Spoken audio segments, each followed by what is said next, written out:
Hey guys, welcome to iToolab channel. Today let's fix iPhone stuck on white screen together.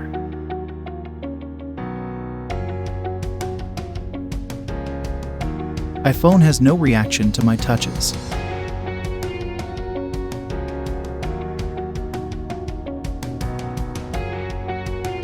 What can we do then? Force restart is useless.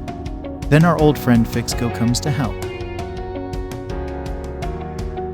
Okay, connect iPhone with computer with lightning cable. Click standard mode to download firmware package. The process may take some time. Make sure keep your internet connection stable. After seconds of verifying process, click Fix Now to start fix iPhone stuck on white screen issues. No worries, it won't erase or damage your data or information.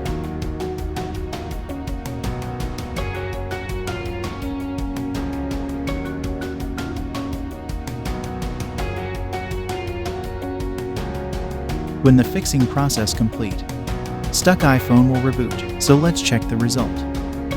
Okay, iPhone turns back to normal.